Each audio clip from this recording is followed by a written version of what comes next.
할렐루야. 네, 우리 하나님 날마다 새 일을 행하신 분이십니다. 믿으십니까? 날마다 새 일을 행하신 하나님은 특별한 경우를 제하고는 사람을 통해서 일하시죠. 어떤 사람입니까? 영과 진리로 예배하는 사람. 영으로 예배한다라고 하는 것은 성령의 이끄심을 따라 예배하는 것이고, 또 진리로 예배한다라고 하는 것은 진리의 말씀 앞에 우리의 삶을 조종하고 또 순종하는 것입니다. 오늘도 우리를 이끌어 가신 성령의 인도하심을 따라서, 그리고 진리의 말씀 앞에 여러분의 삶을 조정하고 또 그 말씀에 순종하심으로 하나님의 그런 도구로 또 새 역사의 주인으로 쓰임을 받는 저와 여러분 다 될 수 있기를 주님의 이름으로 축원합니다. 지금 요한계시록의 말씀을 저희가 함께 나누고 있는 가운데 있습니다. 저희가 요한계시록의 말씀을 준비하고 또 공부하면서 이 말씀을 알면 알수록 저에겐 참 놀라운 책이다라고 하는 그런 생각을 하게 되고, 엄청난 복이다라고 하는 그런 생각을 해보게 됩니다. 주변의 목사님들을 보면 요한계시록의 말씀을 이 주일날 이렇게 강해로 쭉 이렇게 시리즈로 말씀하시는 분들이 별로 없더라고요. 그런데 제가 이렇게 요한계시록의 말씀을 공부하고 또 말씀을 증거하면서 우리 모든 목회자들이 좀 이 말씀은 좀 배우고 또 말씀을 전해야 되지 않나라고 하는 그런 생각을 말씀을 공부하면 공부할수록 느끼게 됩니다. 사실 여러분들이 요한계시록의 말씀을 이제 계속 듣다 보니까 매주 똑같은 이야기를 듣는 것처럼 느껴지시지만, 그러나 그렇지 않습니다. 이 말씀을 들으시면서 여러분이 말씀 안에 서서히 젖어 가시는 것입니다. 신앙의 기초가 탄탄하게 세워져 가고 있는 것입니다. 그것을 아시는지 모르시는지 모르겠지만 확실하게 여러분이 이 말씀을 들으시면서 신앙의 기초가 세워져 가고 있습니다. 그런 의미에서 요한계시록의 말씀은 우리에게 엄청난 축복의 책입니다. 복으로 시작해서 복으로 끝나는 책이 바로 요한계시록의 말씀이라는 것이죠. 주님은 요한에게 천사를 보내셔서 성도들에게 임할 7가지 복을 알려주셨습니다. 그래서 1장에서 22장까지 마치 보물이 숨겨 있는 것처럼 그와 같은 복을 숨겨 놓으시고 그 복을 우리에게 말씀하고 있는 것이죠. 나중에 이 복에 대해서 다시 한번 정리하며 이야기하는 시간을 갖도록 하겠습니다. 요한계시록은 복으로 시작해서 복으로 끝나는 아주 귀한 책입니다. 그런데 우리가 이전에 생각했던 것처럼 요한계시록은 두려운 책이 아니라는 것이죠. 무서운 책이 아니라는 것입니다. 우리에게 뭔가 두려움을 주는 음습한 책이 아니라는 것입니다. 이 책은 밝고 복된 책입니다. 행복하고 얼마나 소망을 주는 책인지 모르는 책이 바로 요한계시록의 말씀이라는 것이죠. 특별히 어려운 시대를 살아가는 우리에게 이 시대의 요한계시록의 말씀을 볼 수 있고 또 나눌 수 있다라고 하는 것은 얼마나 큰 축복이 되는지 모르겠습니다. 이 요한계시록의 말씀은 이제 골격이 7봉인, 7나팔, 7대접의 그런 재앙으로 이어져 있는 그런 말씀입니다. 이런 7재앙 시리즈는 단순히 이 세상에 재앙이 임한다, 그러니까 너희가 두려워해야 된다라고 하는 의미로서 이 말씀이 쓰여 있는 것이 아니라는 것입니다. 그 재앙 가운데 우리가 얼마나 복받은 존재인지, 우리가 얼마나 누리고 있는 이 구원이 얼마나 귀한 것인지 우리가 알게 하는 것이 바로 요한계시록의 말씀입니다. 그런데 우리는 이렇게 하나님의 복을 받고 하나님의 구원 가운데 있는데 내 주변의 사람들 중에 그와 같은 복을 누리지 못하는 사람들이 있다는 것입니다. 그 하나님의 구원 안에 우리는 들어와 있지만 아직도 그 구원 밖에 있는 아웃사이더들이 우리 주변에 있다는 것이죠. 그것이 우리의 부모일 수도 있고 우리의 자녀일 수도 있고 우리의 남편일 수도 있고 아내일 수도 있고 우리의 가족과 또 친치 혹은 친구가 될 수 있다는 것입니다. 그들에게 이와 같은 놀라운 복이 있다는 것, 하나님의 구원이 있다라고 하는 것을 알리는 사명이 우리에게 있다라고 하는 것을 알려주는 책이 바로 요한계시록입니다. 그래서 우리는 요한계시록의 2가지 키워드를 기억하시면 이 말씀을 꿰뚫을 수 있습니다. 하나는 복과 또 하나는 사명. 그러니까 복과 사명이라고 하는 이 2가지를 알게 되면 우리는 요한계시록의 말씀을 꿰뚫어 볼 수 있게 되는 것입니다. 우리가 계속해서 말씀을 나누면서 6장 1절로 8장 5절까지의 말씀을 통해서 7봉인에 대한 그런 말씀을 함께 나눴고, 또 8장 6절에서 11장 19절까지의 말씀을 통해서 7나팔에 대한 그런 이야기를 나눴습니다. 그러니까 11장까지의 말씀을 통해서 우리는 7봉인과 7나팔에 대한 그런 재앙의 이야기를 함께 말씀을 통해 나눴습니다. 그리고 이제 나와야 되는 것은 어떤 말씀인가 하면 마지막인 7대접에 대한 그런 재앙의 말씀을 우리가 봐야 되는데, 그 말씀이 15장과 16장을 통해서 기록되고 있다라고 하는 것을 말씀을 드렸죠. 그런데 그 중간에 12장에서 14장까지의 말씀이 이제 끼어 있다라고 하는 것을 우리가 보게 됩니다. 그러니까 일곱 봉인과 그 나팔 그 재앙에도 그 중간에 의도적으로 삽입된 말씀이 있었던 것처럼 이 두 재앙과 마지막 재앙 사이에도 12장에서 14장까지의 말씀이 의도적으로 이제 끼어 있는 것이죠. 그렇다면 그 내용이 어떤 내용입니까? 재앙의 시대를 살아가는 교회를 향해서 정말 주님께서 주시고 싶은 메시지가 바로 12장에서 14장까지 말씀을 통해서 담겨져 있다는 것이죠. 그 내용이 무엇입니까? 제가 계속 말씀을 드렸지만 여러분, 사단이 가장 여러분 하고 싶은 게 뭐라고 말씀을 드렸습니까? 사단의 소원이 뭐라고요? 하나님처럼 되는 것, 그것이 바로 사단의 소원이죠. 그래서 하나님을 흉내내고 모방하는 것이 바로 사단의 모습이라는 것입니다. 그런데 하나님이 여러분 어떤 분이십니까? 삼위일체 하나님이시지 않습니까? 성부, 성자, 성령으로 이루어진 삼위일체 하나님께서 그 구원의 역사를 이루어가시는 것을 여러분 사단이 보고 있죠. 그러니까 사단도 자신의 두 부하를 통해서 거느리고 마치 하나님의 삼위일체 사역을 모방하고 흉내내고 있는 것이 바로 사단의 모습이라는 것입니다.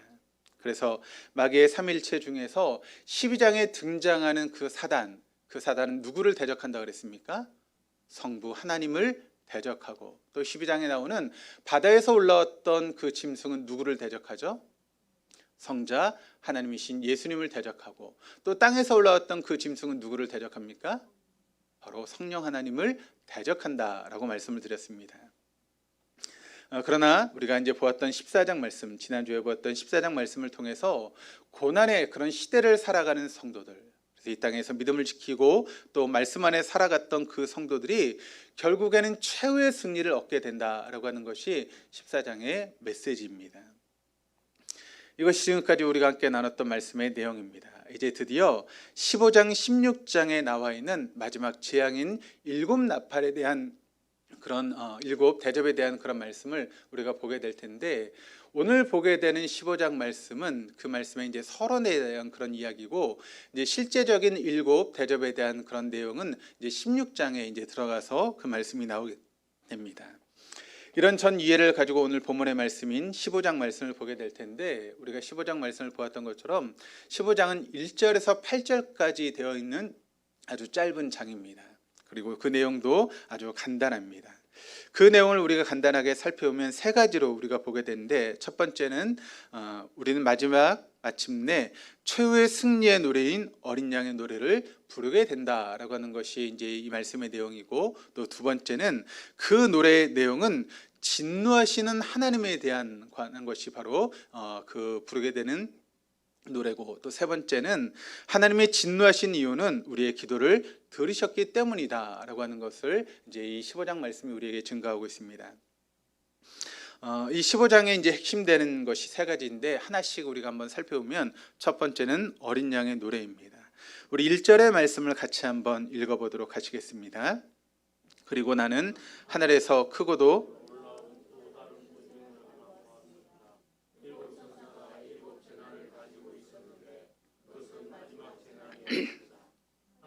진노가 그것으로 끝난 것이었기 때문입니다. 먼저 우리가 사도 요한이 1절 말씀을 통해서 일곱 대접 심판을 뭐라고 표현하고 있는가 하면 마지막 재난이라고 그렇게 표현을 하고 있습니다.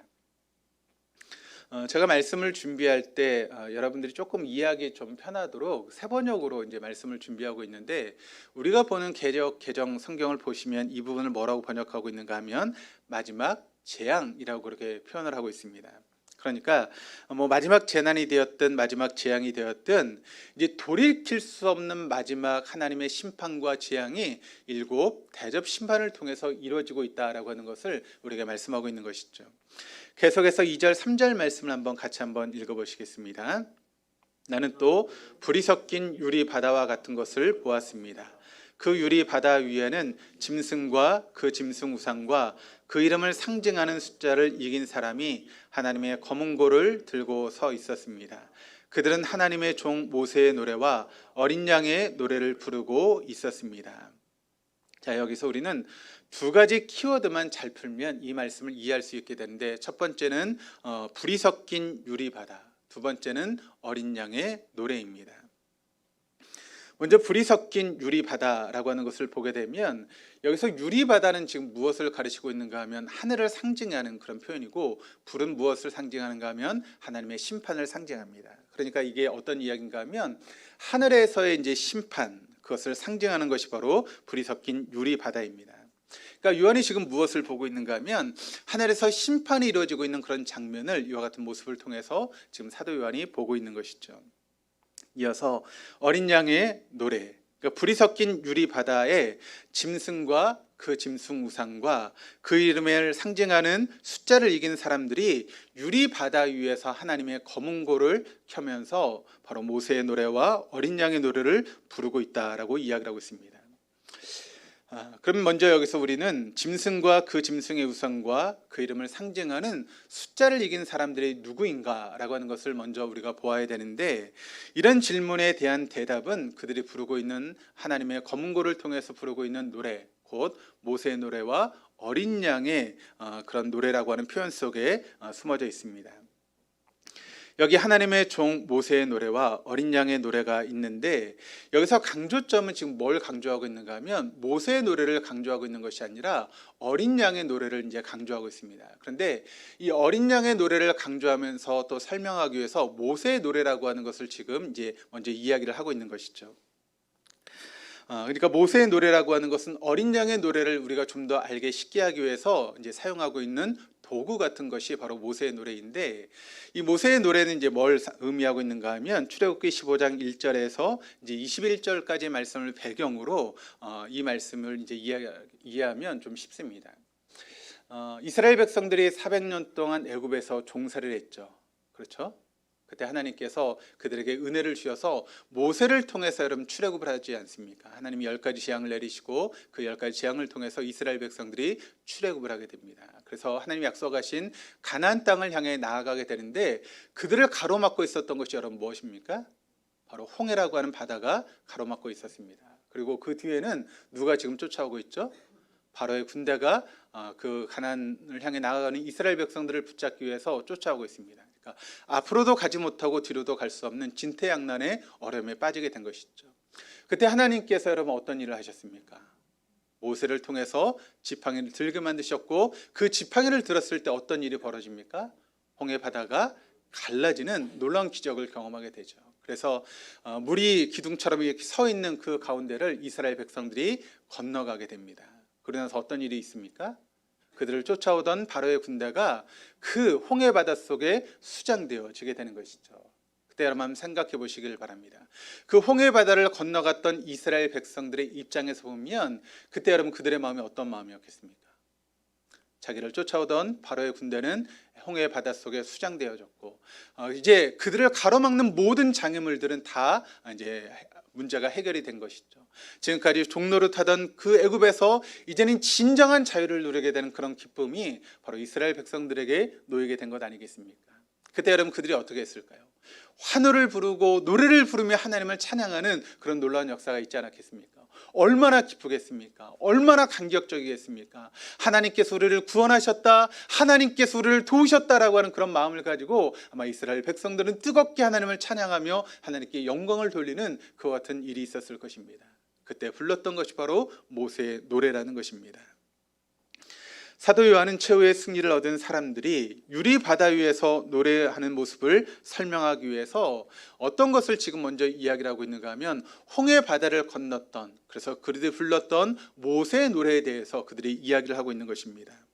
그걸 가지고 장차 유리 바다 위에서 최후의 승리를 노래할 사람들의 모습을 연상해 보라라고 하는 것으로 말씀하고 있다는 것이죠. 그러므로 어린 양의 노래를 부르고 있는 사람들은 모세와 함께 홍해를 건넌 사람들이 애굽으로부터 완전히 해방을 이제 누렸던 것처럼 어린 양의 신 예수님과 함께 세상으로부터 해방되어서 하늘에 거하게 될 사람들이 부르게 될 노래가 바로 어린 양의 노래라고 하는 것을 말씀하고 있는 것이죠. 다만 한 가지 차이점이 있다면 어떤 차이점이 있겠습니까? 과거 홍해 바닷가에서 불렀던 모세의 노래는 그 이스라엘 백성들에게 이례적인 그리고 단시간적인 그런 승리만을 맛보게 하는 노래였다는 것이죠.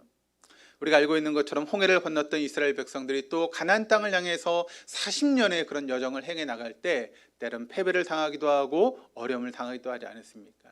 그러니까 그 홍해의 바닷가에서 누렸던 그 승리가 영원히 지속되는 승리는 아니었다는 것입니다. 그런데 이제 장차 유리바다 위에서 어린 양의 노래를 부르게 될 그 사람들이 누리게 될 승리는 여러분 어떤 승리입니까? 그것은 바로 영원한 승리라는 것입니다. 최후의 승리의 노래라는 것이죠. 그 노래의 내용이 무엇입니까? 3절 하반절에서 4절까지 말씀을 같이 한번 읽어보시겠습니다. 주 하나님 전능하신 분, 주님께서 하신 일은 크고도 놀랍습니다. 만민의 왕이신 주님, 주님의 길은 의롭고도 참되십니다.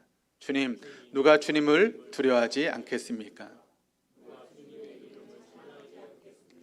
주님만이 홀로 거룩하십니다. 모든 민족이 주님 앞으로 와서 경배할 것입니다. 주님의 정의로운 행동이 나타났기 때문입니다.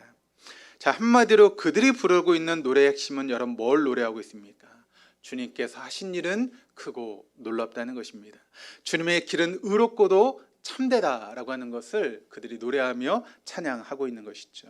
그러니까 지금 주님께서 하신 일은 어떤 일인가 하면 사단이 왕노릇하는 이 세상으로부터 그들을 구원하시는 하나님의 사역에 대해서 지금 이야기를 하고 있는 것입니다. 그런데 여기서 우리가 놓치지 말아야 될 것이 있습니다. 이스라엘 백성들이 하나님의 은혜로 홍해를 건너서 승리의 노래를 부르며 춤추고 있을 때 그들을 쫓아왔던 바로의 군대는 홍해 바닷속에 수장되었다라고 하는 것을 우리가 알아야 한다는 것이죠. 마찬가지입니다. 지금도 이 세상에서 왕노릇하는 사단의 세력, 또 그 사단을 쫓고 있는 모든 세력들은 여러분 결국 어떻게 될까요? 주님이 오시는 마지막 순간 마치 애굽의 군대가 홍해 바닷속에 수장되는 것처럼 하나님의 진노 속에 지옥에 떨어질 수밖에 없다라고 하는 것을 여러분 잊지 마시기를 바랍니다. 그러므로 우리는 여러분 하나님이 어떤 분이신가를 항상 기억할 필요가 있는 것이죠. 여러분 하나님은 어떤 분이십니까? 어떤 하나님이시죠? 우리가 보통 이렇게 물어보면 여러분 뭐를 이렇게 대답을 하시는가 하면 하나님은 사랑의 하나님이십니다 라고 대답을 많이 하십니다. 물론 맞는 말이죠. 그런데 맞는 말이면서도 그렇게 이야기를 하면 틀린 말이 됩니다. 하나님은 어떤 하나님이십니까? 사랑의 하나님이시지만 공의의 하나님이십니다. 그러니까 공의와 사랑의 하나님, 그렇게 표현해야 하나님을 우리가 온전하게 설명할 수 있는 것입니다. 사랑만 강조해도 안 되는 것이고 또 공의만 강조해도 안 됩니다. 하나님은 공의와 사랑의 하나님이십니다. 그래서 우리가 보았던 이 말씀은 바로 공의의 하나님, 진노하신 하나님의 모습이 가장 선명하게 드러나고 있는 장면이 바로 이와 같은 모습이다라고 하는 것을 우리가 알 수 있게 되는 것이죠. 그리고 마지막 5절에서 8절까지의 말씀을 간단하게 요약하면, 제가 잊지 않고 이 부분을 요약해서 설명해 드리면, 5절은 7 천사가 7 대접에 7 재난을 들고 하늘에 있는 증거의 장소인 장막 성전에서 나옵니다. 6절은 그들이 맑고 빛난 세마포 옷을 입고 가슴에 금띠를 띠고 있습니다. 7절은 내 생물 가운데 하나가 하나님의 진노를 가득 채운 금대접 7개를 7 천사에게 주었습니다. 8절은 이때 하나님의 영광이 성전에 가득 차서 누구도 그곳에 들어갈 수 없게 되었다는 것입니다. 여기서 중요한 포인트를 하나만 잡으면 되는데 7절입니다. 7절을 보시면 7 천사가 들고 있는 7개의 금 대접이 하나님의 진노로 가득 차 있다라고 이야기를 하고 있는데, 원래 금 대접은 여러분 요한계시록 5장 8절 말씀을 보시면 성도들의 기도가 담겼던 것이 바로 금 대접입니다. 우리 5장 8절 말씀을 한번 읽어보도록 하시겠습니다. 그가 그 두루마리를 받아 들었을 때 내 생물과 24 장로가 각각 검은고와 향이 가득히 담긴 금 대접을 가지고 어린 양 앞에 엎드렸습니다. 그 향은 곧 성도들의 기도입니다. 지금 향이 가득한 금 대접인데 그 향이 여러분 뭐라고 말씀했습니까? 성도들의 기도다. 그 기도가 담겨있는 금 대접이라고 이야기를 하고 있는 것이죠. 그런데 오늘 본문 7절의 말씀을 보니까 그 금대접이 뭐로 가득 차게 되었다라고 말씀하고 있습니까? 바로 하나님의 진노로 가득 차게 되었다라고 이야기를 하고 있습니다. 그러니까 이 말씀은 여러분 어떤 말씀인가 하면 성도들의 기도와 하나님의 진노가 밀접한 관계를 가지고 있다라고 하는 것을 우리에게 보여주고 있는 그런 장면입니다. 8장 5절에서 이 세상에서 고난을 받으면서 탄원하는 그 성도들의 기도, 그 모든 기도가 하나도 빠짐없이 하나님 앞에 상달되고 있다라고 하는 것을 8장 5절 말씀이 우리에게 증거하고 있습니다. 그렇습니다, 여러분.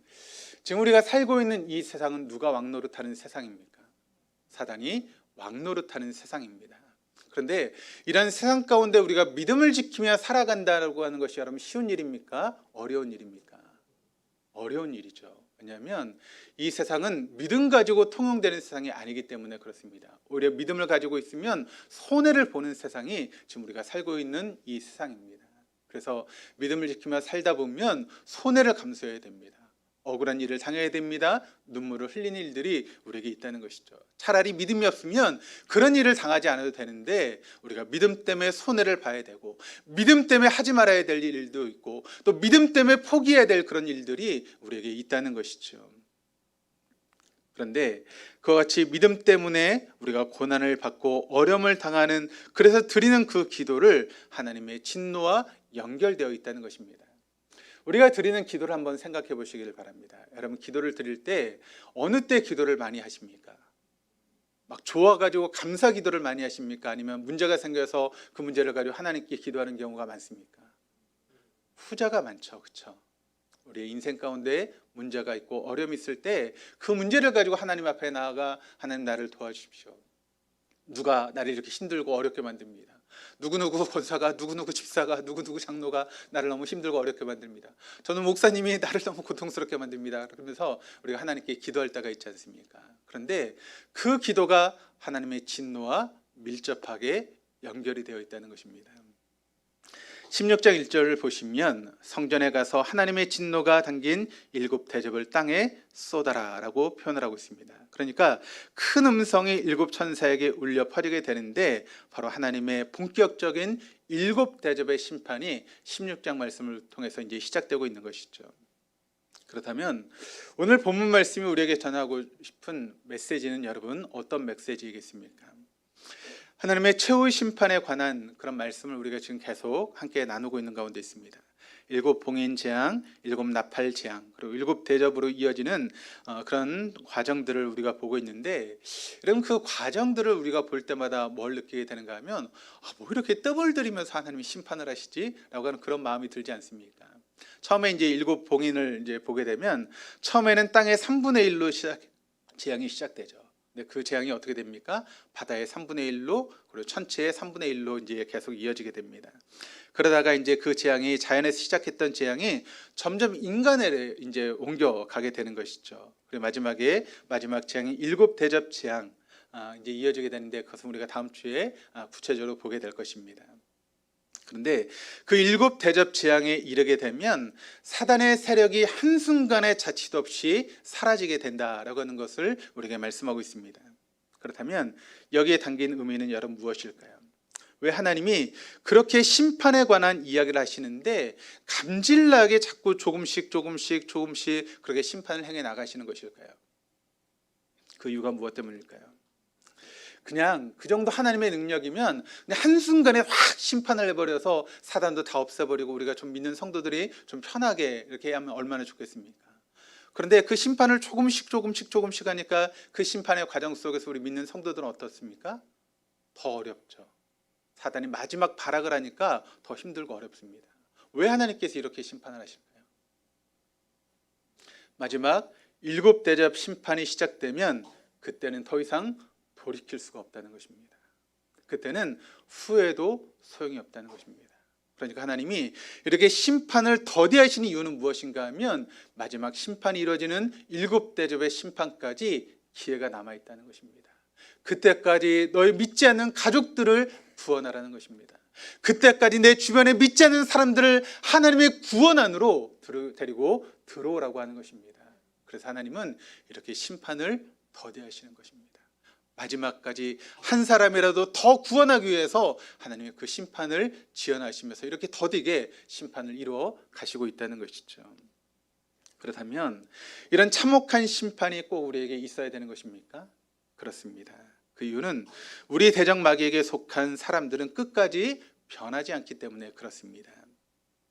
이미 우리가 살펴본 말씀이지만 요한계시록 마지막인 22장 11절 12절 말씀을 우리 같이 한번 읽어보시겠습니다. 불의를 행하는 자는 그대로 불의를 행하고 더러운 자는 그대로 더럽고 의로운 자는 그대로 의를 행하고 거룩한 자는 그대로 거룩하게 하라. 보라, 내가 속히 오리니 내가 줄 상이 내게 있어 각 사람에게 그가 행한 대로 갚아주리라. 이 말씀은 마지막 시대를 살아가는 사람들이 어떤 모습으로 살아가는지에 대해서 우리에게 말씀하고 있는데 뭐라고 말씀하고 있습니까?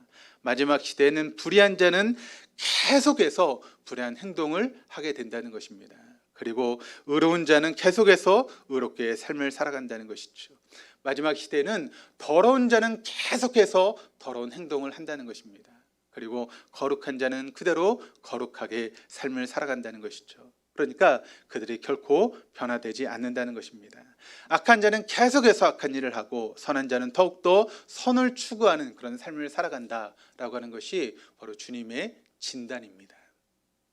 그로 인해서 그들의 입으로 하나님을 함부로 모욕하고 하나님을 믿는 의로운 사람들, 거룩한 성도들을 핍박하고 그들의 눈에서 피눈물이 나게 하는 그런 일들을 이런 더러운 사람들이 행하게 된다는 것이죠. 그래서 어떻게 하시겠다는 것입니까? 여러분, 진단이 있으면 처방이 내려져야 되는 것 아니겠습니까? 주님의 처방은 아주 간단하고 분명합니다. 그것은 바로 주님께서 속히 오셔서 너희들이 행한 그대로 갚아주시겠다라고 하는 것이 주님의 처방입니다. 그래서 하나님은 공의의 심판을 하시는 하나님이시고 또한 사랑의 하나님이 되시는 것입니다. 그렇다면 그런 상황 가운데 우리가 해야 될 일은 무엇이겠습니까? 원수 갚는 것은 하나님께 맡겨드리는 것입니다. 하나님의 진노하심에 모든 원수는 맡겨두라는 것입니다. 주님이 다시 오셔서 우리 억울함을 반드시 갚아주시는 것을 우리가 믿고 그 모든 것은 하나님께 맡겨드리고 우리가 해야 될 일들을 해나가야 된다라고 하는 것이 이 말씀의 의미입니다. 그래서 로마서 12장 19절 말씀을 같이 읽겠습니다. 사랑하는 여러분,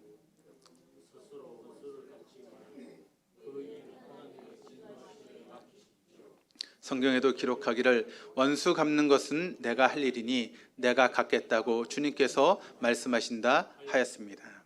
자, 우리가 인생을 살아가며 믿음을 지키며 나갈 때 때론 우리를 어렵게 만드는 사람들이 있다는 것입니다. 그런데 그 모든 것은 하나님께서 갚으시겠다는 것입니다. 하나님께서 하시겠다는 것입니다. 그러니까 그것은 내게 맡겨두고 너희들이 해야 될 일을 행해 나가라라고 하는 것이 이 말씀의 의미인 것이죠.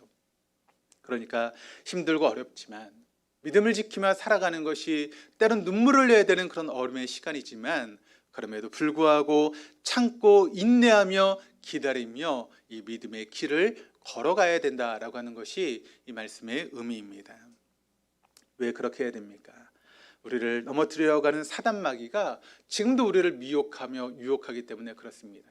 그래서 사단 마귀는 자꾸 우리를 살살 약올려 올려서 참지 못하게 만들고 기다리지 못하게 만드는 것이 사단의 작전이지 않습니까? 그래서 우리가 막 화를 내고 대적하면 또 다른 화제를 이제 넘겨서 또 다른 일을 하게 되는 것이 사단의 모습이라는 것이죠. 그런데 우리가 막 참습니다. 그러면 자꾸 또 약올립니다. 약올리고 또 약올리고 해서 우리를 참지 못하게 만드는 것이죠. 참다 어떻게 되죠? 확 터지지 않습니까? 그러면 여러분, 사람들이 뭐라고 이야기를 합니까? 뭐 믿는 사람이 저래? 무슨 교회가 저렇게 싸워? 그런 이야기를 하지 않습니까? 근데 실상은 여러분, 누가 더 시끄럽습니까? 세상 사람들이 더 시끄러워요. 누가 더 싸웁니까? 세상이 훨씬 더 많이 싸워요. 그런데 그렇게 자꾸 우리를 미혹해서 화를 내게 만들고 분을 내게 만들어서 교회가 마치 싸우는 장소인 것처럼, 교회가 마치 그런 사람만 있는 것처럼 만드는 것이 사단의 모습이라는 것이죠. 억울하지 않습니까? 그래서 우리가 꼭 그렇게 해야 되는 것이겠습니까? 그런데 주님은 우리에게 이렇게 이야기를 하십니다. 우리 말씀 한번 찾아보시겠습니다. 마태복음 5장 11절 12절 말씀 같이 한번 읽겠습니다. 너희가 나 때문에 모욕을 당하고 박해를 받고 터무니없는 말로 온갖 비난을 받으면 복이 있다. 너희는 기뻐하고 즐거워하여라. 하늘에서 받을 너희의 상이 크기 때문이다. 너희보다 먼저 온 예언자들도 이와 같이 박해를 받았다. 그렇습니다. 마지막 때에 하나도 남김없이 우리의 모든 억울함을 하나님께서 풀어주시겠다라고 말씀하고 있다는 것입니다. 사랑하는 성도 여러분, 주님 때문에 가정에서, 직장에서 혹은 또 어떤 곳에서 모욕을 당하신 적이 있으십니까? 그렇다면 기뻐하고 즐거워하시길 바랍니다. 왜냐하면 하늘에서 상이 크기 때문입니다. 여러분, 주님 때문에 가정에서, 직장에서 박해를 받으신 적이 있으십니까? 그렇다면 기뻐하고 즐거워하십시오. 왜냐하면 하늘에서 상이 크기 때문입니다.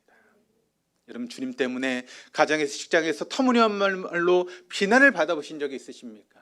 그렇다면 즐거워하고 기뻐하십시오. 왜냐하면 하늘에서 여러분을 향한 상이 기다리고 있고, 그 상이 우리가 생각한 것보다 너무나 크고 놀라운 상이 여러분을 기다리고 있기 때문에 그렇습니다. 우리가 그렇게 살아가는 것이 결코 쉬운 일이 아닙니다. 그럼에도 우리가 마지막 심판이 있다는 것을 믿을 수만 있다면, 그 상이 우리를 기다리고 있다라고 하는 것을 우리가 믿을 수만 있다면, 우리가 인내하며 우리의 믿음의 길을 걸어갈 수 있지 않겠습니까? 그런 삶을 살아갈 수 있는 저와 우리 동독의 모든 교우들 다 될 수 있기를 주님의 이름으로 축원합니다.